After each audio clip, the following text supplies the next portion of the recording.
Sup guys, welcome to another Storytime video. Anybody who's been in the public schooling system has been subject to weird teachers, which I know describes an alarming amount of educators in an alarming number of ways.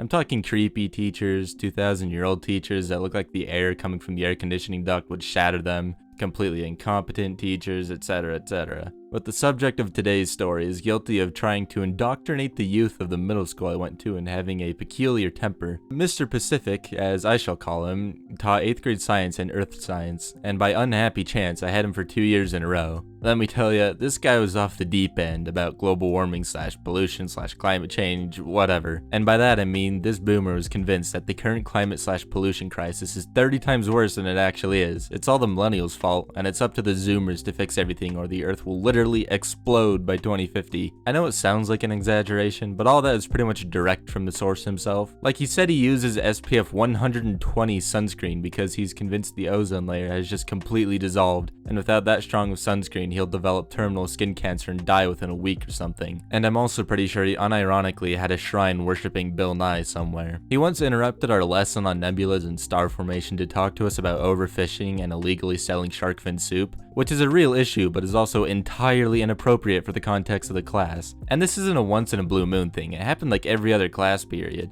The lesson would be on plate tectonics, but by the end it's about how the millennials have ruined the entire Earth's ecosystem irreparably and they're all gonna die of heat stroke and starvation by 2042 of their own doing. It was honestly impressive at how much he shifted the blame away from his specific generation, usually citing, "We're too old to have done such a thing and it's all the boomers' fault," despite the fact that he was like 50. We had a student teacher during one of the semesters, and none of the subjects that she was supposed to teach were even related to the climate in any way. It was all stuff about stars and states of matter and everything in between. But for some reason, instead of letting the student teacher, teach, Pacific Potato over there found a way to interrupt every lesson with something about how America was single-handedly molesting the ocean's ecosystem. The student teacher would get visibly frustrated because she just wasn't allowed to do her job. Pacific Pie, the freakout guy, was also known for having an explosive temper. Usually he was pretty good at not imploding and yelling at everyone, but when he did, it happened big time. The one time I can remember it happening in either of the classes I was in was when we were playing an online flashcard game, and this one kid entered his name as Yo Mama and got caught. Pacific McBoomer just calmly says, "Hey, will you come into my office with me?" I guess under the pretense that it would be more private. It was not more private. You could clearly hear every word he screeched from like across the country. Half the class was struggling not to laugh because of how upset Mr. Pacific had gotten at a Yo Mama joke. After like 5 minutes of just straight up verbal abuse, he lets the kid go and the guy just silently walks out of class and apparently left school, which is a completely understandable move, to be honest. One of my buddies will also gladly tell the clay pigeon launcher story that he personally witnessed, but it needs some context first. The end of your project for 8th grade science was to build some kind of contraption that could catch a clay pigeon that was launched at it point blank. It was more of an end of year extra credit thing than an actual assignment. Everybody, myself included, had just put a bunch of stuffing in a cardboard box, except for this one kid that stuffed the box full of marshmallows. The marshmallows just caught the clay pigeon perfectly, then the kid just picked up the box and started eating the marshmallows out of it. Anyways, when my friend was in 8th grade on the last day of school, the clay pigeon launcher was just sitting there in the corner of the classroom, and one by one, somebody loaded a pigeon in it. Someone else pulled the mechanism back, effectively arming it. Then as some poor soul of a student stood in front of the launcher, unaware of his coming demise, one last 14-year-old cinderblock fired the clay pigeon straight into the nuts of the unsuspecting bystander. Bear in mind, the clay pigeons are launched at about 75 miles an hour, so understandably the victim here just crumples to the ground and lays there writhing in agony. Mr. Pacific, who had been having a pretty good day so far, instead of helping the literal dying child, just screams,